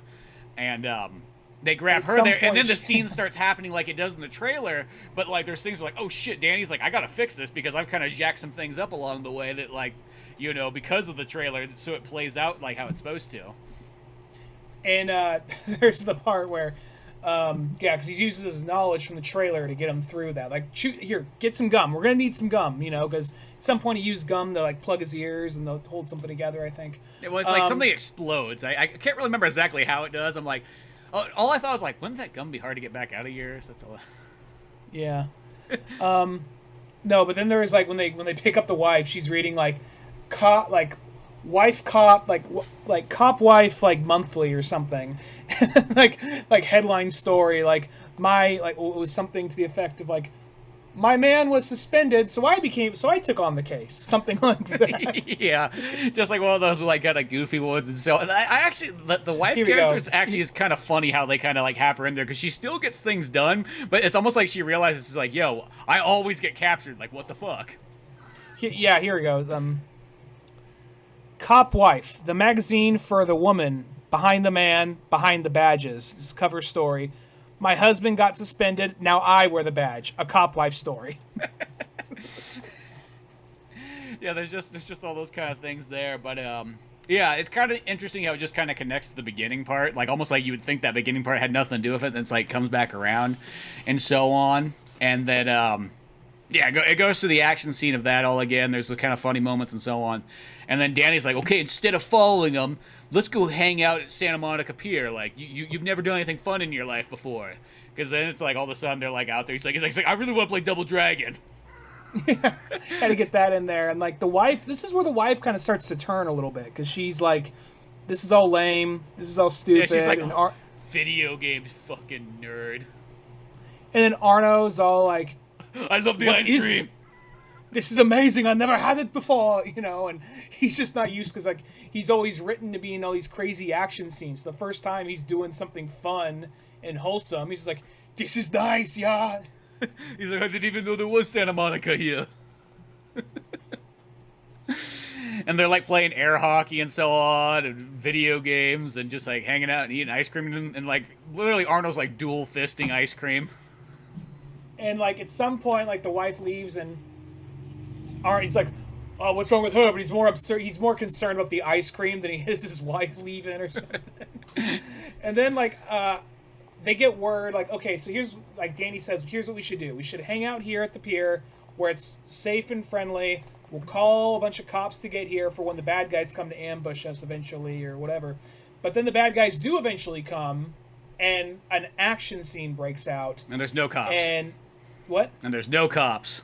No cops. Things start to get a little bit more serious. And from there, I want to say the wife, the wife, I think she up and disappears when she gets kidnapped. But then, like, what ends up happening is, like, I want to say Danny uses the gun for the first time. Yeah, all the bad guys come to Santa Monica Pier. None of the cops show up that were supposedly supposed to be there, and so on. This action kind of happens. It even starts off like they're eating ice cream, and then the ice cream explodes. And it's like, oh, that's weird. It's like, oh, there's guys shooting at us. Not the ice cream! It gets to that point, too, where it's just like that. We gotta kill them. They took the ice cream. And I think this is the part, too, where Danny finally pulls out. Isn't this the part where he finally pulls out, like, not Nick's gun, but Lester's gun, the projectionist? Yeah, he pulls out that gun, and he almost just... They explode into dust when he uses it, and then it kind of like his skin is glowing, like he's standing out, like he's it's kind of like really, like it's like it's almost like everything else looks like it's in sepia tone, and he's like really bright and shiny. Yeah, like they say, like he's in like Technicolor, so it has like that look of like 30s color, almost even like that kind of style. Like, so it's giving him these like powers in a sense, which is kind of weird. So it's like almost like each kill he gets with the gun, he gets more charged up. You know, so they just start going through this huge shootout, blasting people, and Danny, like, nobody's concerned that Danny's probably killing more people than anybody else. And I'm not sure if it's this scene or the next scene, but eventually Danny's like, oh, what? He's eventually calling the shots, and Arnold's almost kind of like a little bit more like hesitant, like, dude, you're getting a little kill crazy here, you know? He like, it becomes like the sidekick. It almost feels kind of like self-insert fan fiction, where I'm working with Batman, and then suddenly I'm like in the place of Tim Drake, but then I become stronger than Batman. It feels kind of like that for a second, but you kind of see where it's going, and you see that the Danny is starting to go kind of like power hungry and almost becoming as bloodthirsty as fucking like Arnold basically. And Arnold, after tasting a little bit of life, is like, oh wait, maybe we don't have to do this as much. Well, yeah, because this is what I kind of like. I'll say, like, I do like the way that this sort of ending goes, because it definitely starts spinning and rotating around, like, and so on. It almost becomes even, like, Twilight Zone-like. It starts to get kind of even sort of weird, and we just kind of go from these, like, it does have this almost, like, would be, like, the 40-minute, like, action scene, because I almost want to say from, like, the Santa Monica Pier, it just keeps going to, like, action scene, action scene, action scene, action scene, and it gets kind of, like, progressive. And, like, as this is going on, like, Danny's like, oh, he's like, I'm going to stop them. I'm going to kill them all. They killed your favorite cousin, Frank. You know what I mean? And then Arnold starts going, like, well, wait a second. Like, things... I always kill the guy, but then they always come back. It's like a full circle effect. It's like, you know, like one of those ones, like, I got to stop this, and so on. And I think somewhere... they learn is when they go back to, I think they get sort of split up, and I almost want to say Danny and the wife go to the precinct, and that's where they find Decker And Decker, you know, once he's got a gun to his head by like a 14-year-old boy, he confesses. He's like, I set my friend up, you know, and whatnot. He's like, well, of course you did. You're the Vietnam buddy. The Vietnam buddy always betrays. That happened. I haven't seen it, but apparently that happened in the director's cut of the Thomas Jane Punisher. Like his FBI buddy, who is his war buddy, is the guy who screws him over to John Travolta's team. So, that's like Lethal Weapon 2, I think. Lethal Weapon, well, and Lethal Weapon 1. No, it's Lethal Weapon 1. Yeah, it's Lethal Weapon 1 is where that happens to Danny. We're talking about classic action movies, and I go to Thomas Jane Punisher for director's cut. It's not even in the main movie. Well, I got the director's cut version of that one. By now, that's how almost is like a classic action movie. Shit, the movie's like 17 years old. It's kind of weird to think, but Jesus, don't remind me. 17 years old. Fuck. But that movie's older now. That's 17 years old. I was younger now when that movie came out. Jesus Christ. Okay, sorry. Go ahead. I was like 15 or 16. I know. I was say shit. It had a PS2 game. But yeah, this is where they sort of split and things kind of like start to change here. And as we kind of have these action scenes and so on, they're chasing down the twins, the Belgian boys, and then they're chasing down. I always want to say Doctor. What's his name? I do too, but it's Mr. ID. Mr. ID. Which it does sound like Mr. ID. He's wrapped in bandages. It does sound like he's basically a Marvel or a DC villain, really. Yeah, or something out of even like. The other thing I picture is like Dr. No. That's why Dick Tracy even. Yeah, like even like one of those kind, and so on. And like in this time period of like all this action and carnage, like Arnold started to go like, well, maybe I got to stop pulling the trigger every single time and so on like that, because like all these action scenes are starting to get more and more intense as things keep going on and so on. And Danny's like, no, we got to get that Stinger missile launcher out. We're gonna fucking blow this helicopter up or whatnot. Like we're gonna keep going. And by this point, they said that like they stopped back at before this last battle happens. At some point, they go back to his house, get all like a bunch of weapons, and he's head to toe covered with guns and bullet belts and all that. And he's basically constantly walking around with two guns, one being one of a standard Slater type gun, the other being like the porcelain gun. Yeah, well, it's like as it keeps going too, because there is just a bunch of like action and so on. I want to say like with almost like each kill that Danny gets, he becomes almost like more and more like he's turning into like an action hero, like in a weird way. Because there's even a part too where like the wife, I know it's a little bit later on, but the wife sees him and she doesn't recognize him because he comes in and he's just like all like buffed out and he's just like filled to the brim of like guns and he's just like, you know, got face paint on and war paint and all this kind of stuff. He's probably smoking a cigar. And then he just goes down the line of just like trying to. That's where like after they reveal to Arno that you know he was betrayed by Decker. That's where the wife. She's like, you know what? I'm tired of this shit. My whole life is me cleaning your wounds, getting kidnapped, being saved, cleaning your wounds. I'm fucking tired of this. I'm done. And then Arnold's just like, I don't know. I can't keep track of everything's what's happening here. And then you have, what was the other example? There was like, Decker is going off another analogy about getting butt fucked. But they're merging, and it just comes out as gibberish, basically. Yeah. Well, and then is that the part where Danny shoots Decker, and Decker, like, explodes? And that's kind of like the breaking point, because then Arnold's like, whoa, you didn't have... I mean, I know he was, in a sense, the bad guy, but you didn't have to shoot him. Exactly. And then he's like, no. Like, no one... Like, he's just like, if he's not innocent, then he dies. Come on, Arnold. Pretty much, yeah. I almost picture Danny, like, almost if this was, like, fucking, like, Akira, like, he's just getting more and more mutated. He's just like, Tetsuo! Yeah, like, that's how I sort of pictured it. Like, he's just getting more into, like, he's becoming almost like a monster. Like, it's turning into, like, a horror movie. It's sort of how I feel like it's kind of going. Like, I don't think it's necessarily written like that, but in my mind I kind of picture it like that, because each kill he gets, the more powerful he gets in almost like this weird way. That's why I said kind of like Terry Gilliam, other than like Monty Python stuff, because sometimes if he's doing like a fantasy movie, it starts off with this sense of like wonderment and whimsy, and then it takes a hard right turn and like, oh, shit got dark here, you know? Mm-hmm. Yeah, I know, because like kind of like Brazil or something like that. or like Imaginarium of Dr. Parnassus, or like Time Bandits, how like the villain of the Time Bandits is the devil, basically. So it just kind of like has a lot of that weird type of like shit you don't expect. And I don't think, seeing where the movie starts off at, where it goes, because as he's chasing down Mr. ID, they end up going and just, you think like, okay, I guess they're in Hollywood, so they're on a movie set, but it just keeps on going, and the sets get more flimsy and more fake and less crowded and less people around until he comes out, until he's basically standing on like the edge of like a movie theater. Well, what I like is this part's actually kind of cool too. Before they get that, is it starts flowing through other sets, which I always thought, even in the last action hero movie, it needed just a little bit more of like using that magic ticket to kind of travel to different movie things. But I like how in this one, like it's like the action set starts to fade into like a western set. And all of a sudden he's in there, and I think that's where he kills one of the twins and everything, because Danny's just out there just, like, hunting him down. He's just, like, literally taking that gun and blowing apart, like, Western buildings and so on like that, looking for that poor Belgian guy.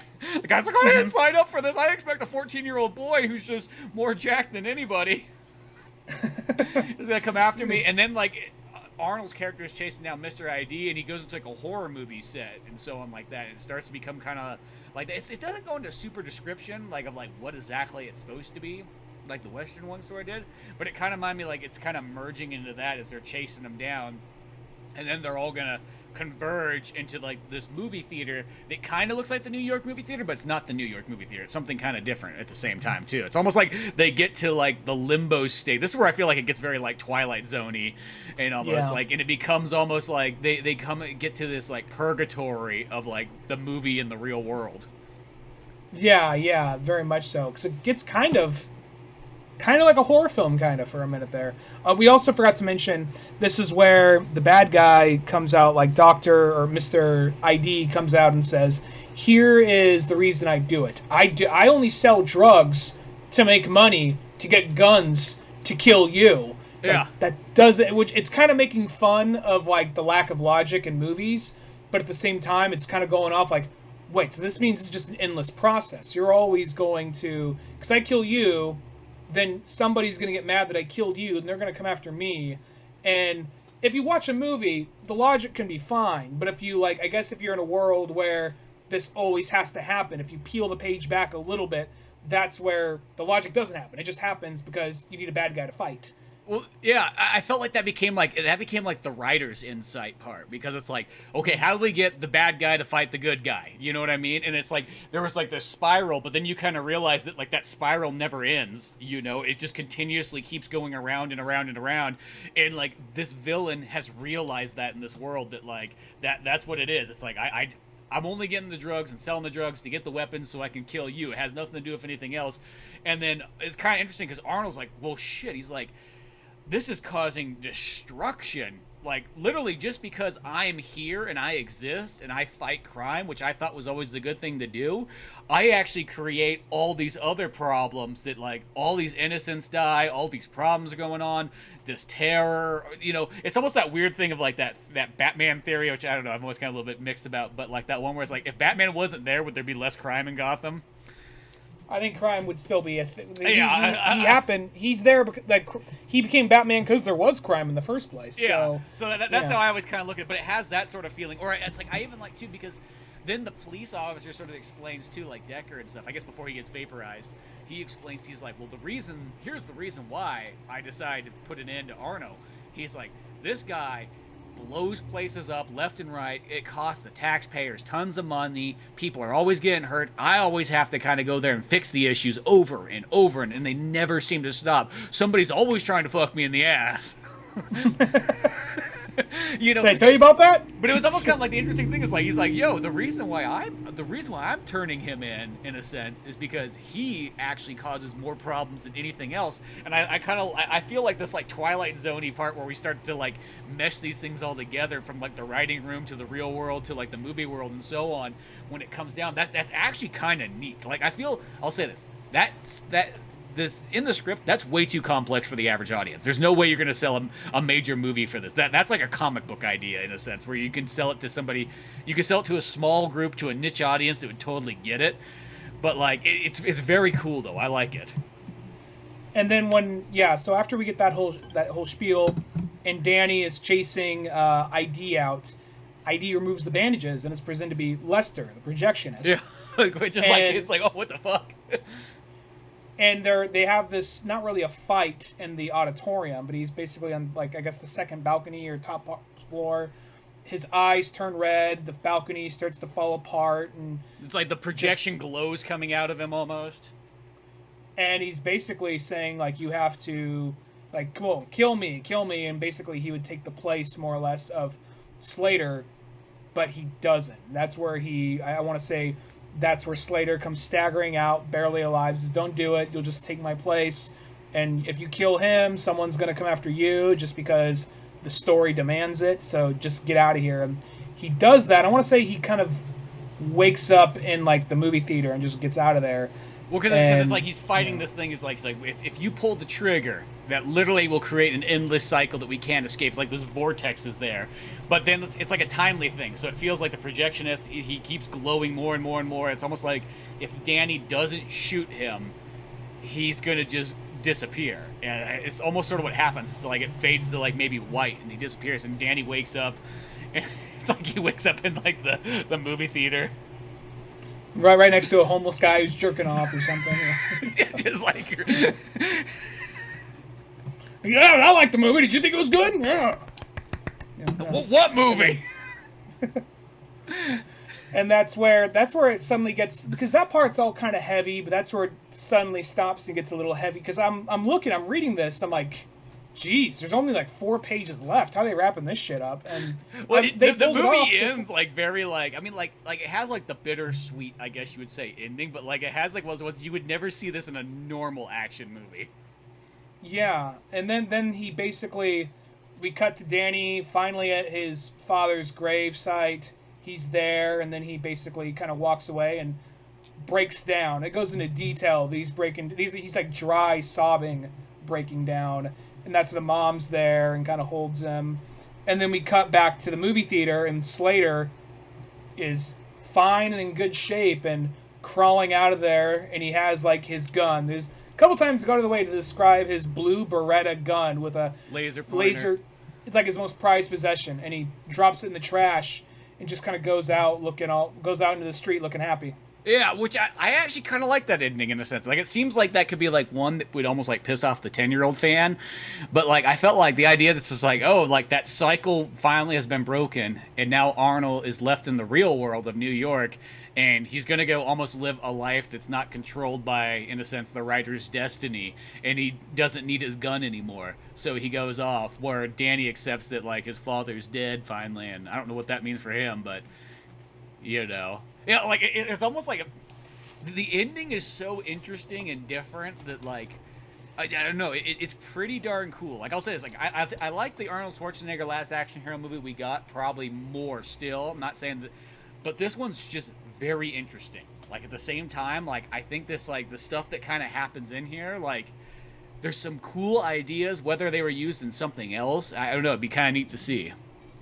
Well, it's also, I mean... Yeah, I think I like the movie we got more than this, but that being said, this is change names around, change a few things around. This might as well be a different movie if you change enough things around in it. Yeah. So, I mean, make it someone else instead of Arnold. Maybe make it Sylvester Stallone or someone else who's bigger than, like, Bruce Willis even. You know, change like some of the jokes or some of the overlapping themes.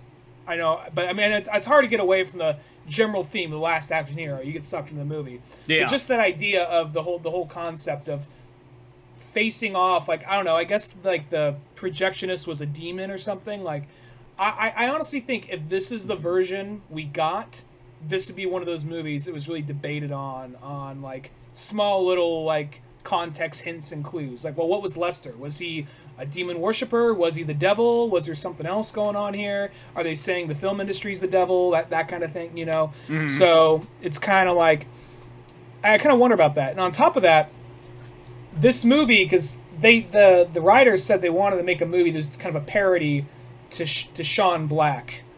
Curious about, or Shane Black.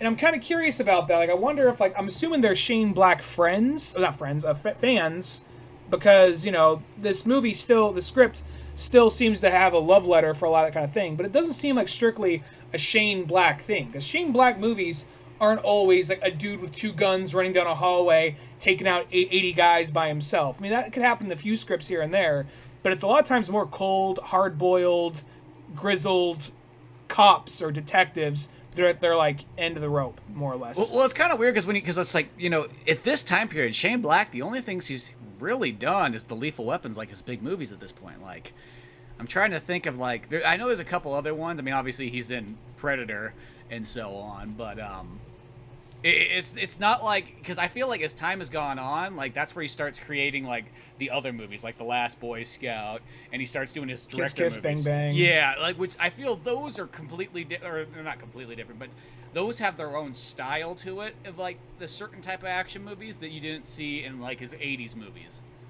Yeah. So,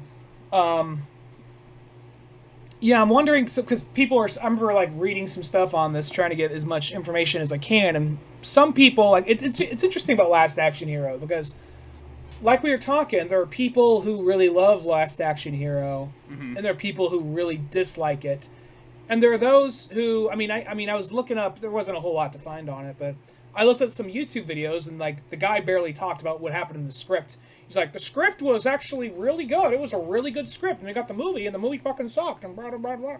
And I'm like... Who is this, the guy that wrote the original script? No, it was just some YouTube critic from 11 years ago. You know? I was just looking up anything I could find on, like, this script, you know? But I couldn't really find a whole lot on it, you know? And it was interesting. The consensus for a lot of people was this original script was good, and the one we got sucks, and it seemed kind of weird that you're making a parody of a Shane Black script, which I don't think it's exclusively a Shane Black script. People like to say that, there's like, I think that's like one of those movies, I think it has like 5 writers on it at the end of the day. Shane Black, I think, was just there to slap his name on for credential-wise more than anything else. I don't think it's like, he gets like first billing, but I think he's literally more like the figurehead of that. I don't think it's really like, it's not like, I think, probably head of the writers hey, room, more or Shane, less. come in, I felt like he just sort of came in, threw down a couple of lines here and there, and said, "Oh, okay, you know, good to go, like guys." how Quentin Tarantino did with U-571, I think. I think it was U-571, maybe. There was some submarine World War II movie I think he helped with. So there was a consensus was either like, okay, so you got Shane Black to do a parody on a movie that he would do. That seems kind of counterproductive. Okay, that kind of attitude. And then you had the attitude of like, this is. I think this movie stands up. I think this movie holds up. The original script was interesting, but I think this movie still I still think this movie deserves all the recognition, all the good recognition it gets. So it's kind of interesting how, even though Last Action Hero ultimately came around to being, you know, successful later in the line, you still get people a little butthurt about it. Yeah, I think there's just some people out there that I think they just go like, movie didn't do good financially, it is bad movie. Like, they can't get past that. Like, I don't know why that sort of is, you know? Because really, if somebody tells me that Last Action Hero kind of sucks, I'm like, well, you must just hate fun. So I already could kind of tell that I probably won't get along with you, because in my personal opinion, Last Action Hero has the best concept ever, and I feel like if anybody wants to argue that one with me, be like, literally, like, think about it, like, take that concept, like, if I was to give you a magic fucking ticket, you wouldn't think that's the coolest thing fucking ever? Like, you could take it and go to any, you know, movie you want, any television series you want, cartoon, fucking video game, computer, doesn't fucking matter, like, that right there is so cool, like, it's like, and if you don't like that, it's like, what do you really like in life? Like, you must just be very dry and boring. To be honest, the guy complaining about it was very dry and boring. Yeah, because that's me. It's just be like, yeah, I don't like fun. I like things to be grounded in reality. You know, like, they're the kind of people that don't own a TV set. They just own a window. Maybe you'll go on the other side of it one day. Maybe. Yeah, so no, there's like also, though... Like, you know, I mean, I'm not saying that Last Action Hero is, like, the most, you know, perfect from beginning to end, 4 out of 4 movie. No.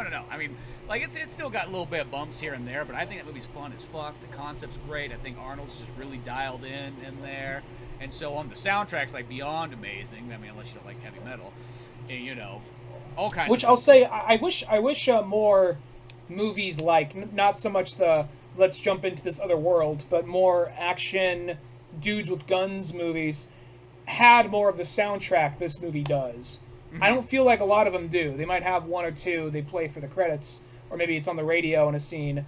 But, you know, the AC/DC song when he's like... Best AC/DC song ever, in my opinion. I'm not an AC/DC fan even, but I like that song. And then, like, you know, there's the part where the ice cream cone, like, goes in the back of the guy's head. He says, like... guy, cone of phrase. Cone to phrase, yeah. And then, like... You have, like, when they're introducing the beginning of the new Jack Slater 4, they're playing Megadeth. Like, I wish more action movies actually took this soundtrack and utilized it more. And there's Anthrax on there and Cypress Hill. It's like a fantastic soundtrack. Yeah, so, like, it's all good all the way around. Like, you know what's the weird thing, though, is, like, it's funny because, like, I was thinking about this, too, with Last Action Hero, is a lot of the things that it's kind of going, like, it makes it feel like this stuff happens all the time. I feel like a lot of that stuff actually isn't that common to find. Like, even the idea of, like, Jack Slater 4, what movies had that many sequels by that point? Like, Lethal Weapon had 2? Like, unless it's Friday the 13th or, like, Halloween or something like that, action movies didn't have mostly more than, like, you know, 2 sequels, you know, at that point.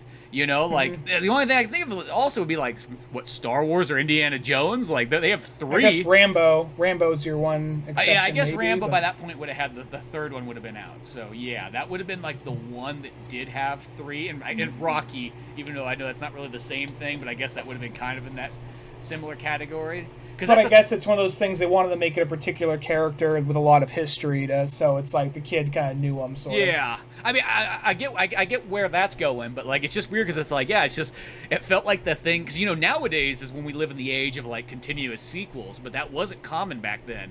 It used to feel like there's only certain movies that have a trilogy, and it's like, you know what I mean? It's like, you don't mess with those movies. Not everybody can have a trilogy, you know? Yeah.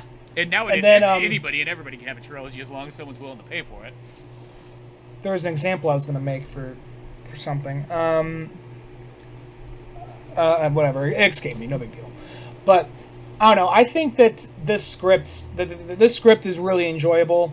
I still like the movie we got more. Actually, no, I remember what I was going to say.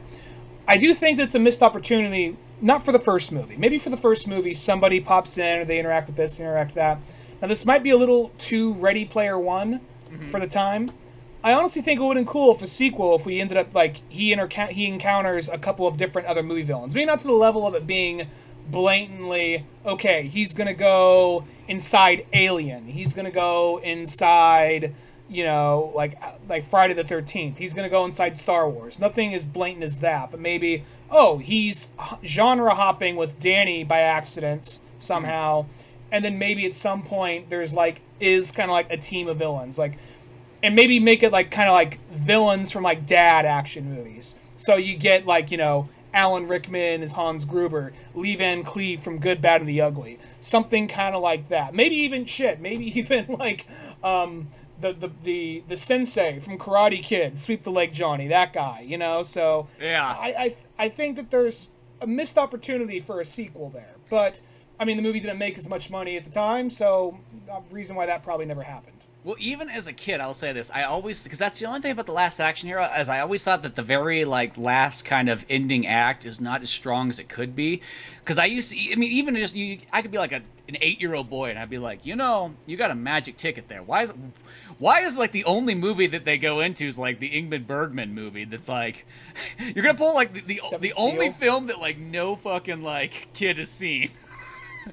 I think that was like probably like one of the like the writers. They're like a big fan buffs and like let's pull up the Seventh Seal. Yeah, but it's like that was the thing. I'm like, because here's where I kind of feel it's like you literally have Jean-Claude Van Damme. I mean, he's there as Jean-Claude Van Damme, but you can't find a way to make him come out and fight Arnold or something like at some point. Like, you know what I mean? You can't get you know you got shit, like, because there's all those, like, cameos that come up, like, for the premiere and so on. Shit, you even got Jim Belushi there. It's like, I don't know what he's gonna do, but get him something to do other than just say, like, a line or something like that. Like, I'm just trying to use MC Hammer's there. Can MC Hammer do something against Arnold? I don't know what, but...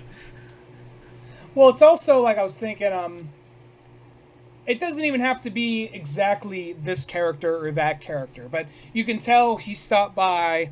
you know, some movie theaters or rented some VHSs or whatever, and grabbed a couple of just people from those movies. You know what I mean? Yeah. Like, it doesn't have to be Lee Van Cleef. We can tell it's an evil mustache-twirling cowboy. It doesn't have to be Jason Voorhees. We can tell it's a mass serial killer. You know what I mean? Like, something kind of like that. Well, that's what I always felt like. Like, just for licensing reasons, it doesn't have to be that, but it would be kind of neat if they would just suck some things from, like, some genres and so on. Here's a rip-off of a xenomorph, you know? Yeah, like, here's some kind of monster, here's that. I mean, like, I guess this is almost like, because, because I will say, like, the one thing about Last Action Hero, as big of a movie that is, like, the movie does kind of, like, it's like, what's that final battle? Well, it's like, it's Arnold and Benedict, and they're on a roof, and it's raining, and nobody else is there other than Danny. And I feel if that movie was kind of given a go again, I mean, I know this is like, also like Captain Hindsight kind of coming in, but it almost feels like you sort of almost need, like, you have two magic tickets technically. Benedict has one, Danny has one. What if, like, in a sense, Danny brought in his heroes, Benedict brought in his villains, and they sort of collided on that rooftop there. So that's where you have, the xenomorph-looking alien, you have the serial killer horror movie person, you had the Wild West kind of one.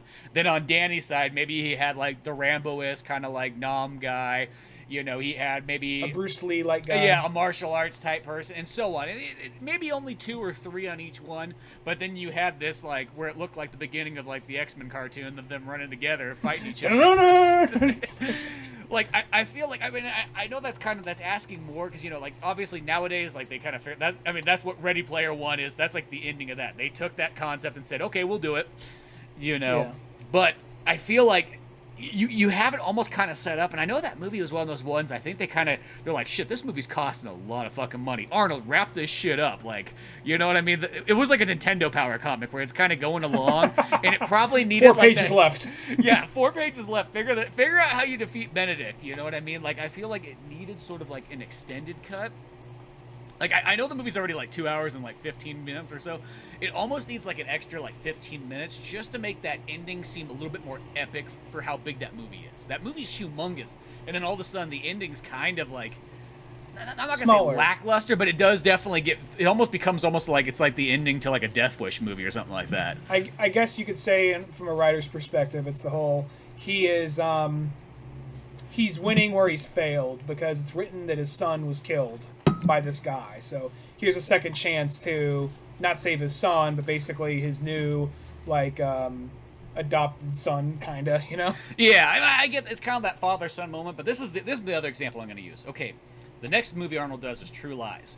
That movie has like a 40-minute long ending of pure action. Like, literally from the point that they're like in Cuba or whatever that little island is down there, and Arnold's blowing the place up and fire's going everywhere like that, it turns into a car chase scene next on the Florida bridges, and then next thing you know, they're in, he's saving his daughter with a Harrier jet. Like, the action just continuously ramps up.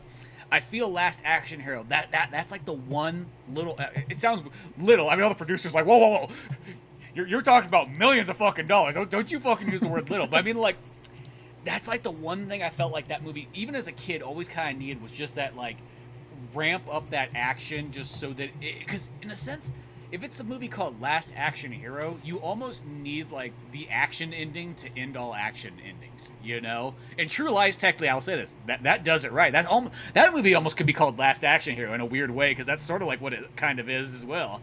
It's just that, but kind of with a 007 theme. But, True Lies, I still can't believe that's one of those movies that's just kind of brushed aside. Like, dude, that's one of his best movies. That's one of Jim Cameron's best movies. Oh, yeah, Jim Cameron's it's not as good as scuba diving. Well, better than fucking Titanic. Yeah, I said it. Yeah, but it's not scuba diving. It's like, stop scuba diving, damn it! Like, it's like, well, I have a submarine. Yeah, of course you have a submarine. It's not that everything after that sucks, but it's like, not good. True Lies. Well, I guess Abyss and True Lies are the two movies everyone kind of overlooks by Cameron. But I'll say it. I mean, Aliens in Terminator 2. I know I know he has like a roster of like 8 or 9 movies, but Terminator 2 and Aliens and True Lies, I think, are his 3 best right there. So beyond that, by far, I feel like I feel Titanic's there for like people that like. And it's not that I dislike that one, but it's like that. Anybody who's an action fan never says Titanic's their favorite one. which is so weird. You think guy did Aliens, he did fucking Terminator 1, Terminator 2, he did fucking True Lies. Piranha cool. 2! Yeah! And then, like, Titanic. And then, like, watching it, like, because I actually watched that again for the first time in, like, almost 20 years. It's not bad. It's still enjoyable. It's not bad, but it's not True Lies. It's not True Lies. It's not Aliens. It's not Piranha 2. It's not... it's like one of those because it's like it's like that's kind of how it is, but it is kind of a bummer. But like, I guess just like last action here, just to wrap that part up. I just think that it just need a little bit more like action, like almost the way that it builds up. Because like I'll say this in this script, it has that from the Santa Monica Pier, it just gets continuously bigger and more extreme as that kind of goes on. It literally has like that give or take 40-minute long like action period where you're like. It's the action scenes to end all action scenes. And I think that's like the one thing, even as a kid, I've always thought that in the movie. Like, the movie to me kind of gets a little bit, it's not that it's bad, but it kind of dips down and like, you can see that the budget kind of ends there right there. They're like, well, we're paying for this advertisement to go into space where we paint the poster on the side of a rocket. So, we can't have that True Lies action scene at the end there. Yeah. Next time. Yeah. And I feel that's kind of, that's it. I mean, the other thing that'd be interesting is just to see if that movie was just not released right after Jurassic Park. Like, if it was released 2 weeks before Jurassic Park, even like that could have made a humongous difference. Mm-hmm. At least the same week as Mario Brothers, because clearly that didn't have a big effect. Yeah. So. Well, it could have released alongside Son-in-Law and like In the Line of Fire. Well, anyway, 500. But yeah, we're at 500 episodes there, getting the old Last Action Hero, getting an Arnold Schwarzenegger one. The total awesome script. It really just provides an awesome alternative version to Last Action Hero. That's how I kind of look at it. Like, is it better than the movie? No, I'm not saying it's better than the movie one, but it's just a neat, like... I would love to see this shot, because it wouldn't really work the same way as if it was, like, done like a comic or something like that, but it would have been cool to see this just, like... Somebody else shot this in 1993 at the same time just to see. Like, one of those ones where, like, oh, there was an Italian crew that was going to do a knockoff film of Last Action Hero. Well, they just used this script and, because they're Italian filmmakers, they don't have to listen to rules or regulations. They just went ahead and made it. Like, that's what this movie almost kind of feels like. It feels like it would be, like, a very sophisticated... like Italian movie, but like in about that Italian budget style of like those like kind of 70s, 80s, and 90s movies. Yeah. Well, it was. I definitely enjoyed reading the script. At the beginning, I was like, okay, more action stuff, just kind of like alternate versions or different scenes, but kind of similar themes. All right, whatever. But then when you get to the halfway point, it really goes differently, and then you get to the end, like, oh shit, this went Twilight Zone. Yeah. More so than the first one ever did. So. Yeah, no, I still prefer the movie we got, but I still really enjoyed the script. Yeah, I was glad that we kind of went down and read this and so on. But if you enjoyed 500 episodes of Old Man Orange Podcast, well, if you got to catch up on some of those episodes, you can go find any of those at oldmanorange.com. That will lead you to all our locations, whether that be on the Podbean, the YouTube, the Newgrounds, the iTunes, the Spotify, all those other sites that I always wonder who listens to them on there, but they're on there too. You know those fun ones, but iHeartRadio. Yeah, ones like that, or like Podmate, and they're out there. There's ones out there. Those are the people that like fuck the man. Yeah, I don't support Apple. I don't support Spotify. I don't support Google. I listen to Podmate, or I listen to go pod my Hershey Chocolate Island. Like that's a long title. You got to type that in. It's a long URL. Yeah. But yeah, go check that fun stuff out. Till then, I'm Spencer Scott Holmes. And I'm Ryan Dunnigan. We'll see you some other time. Later, folks.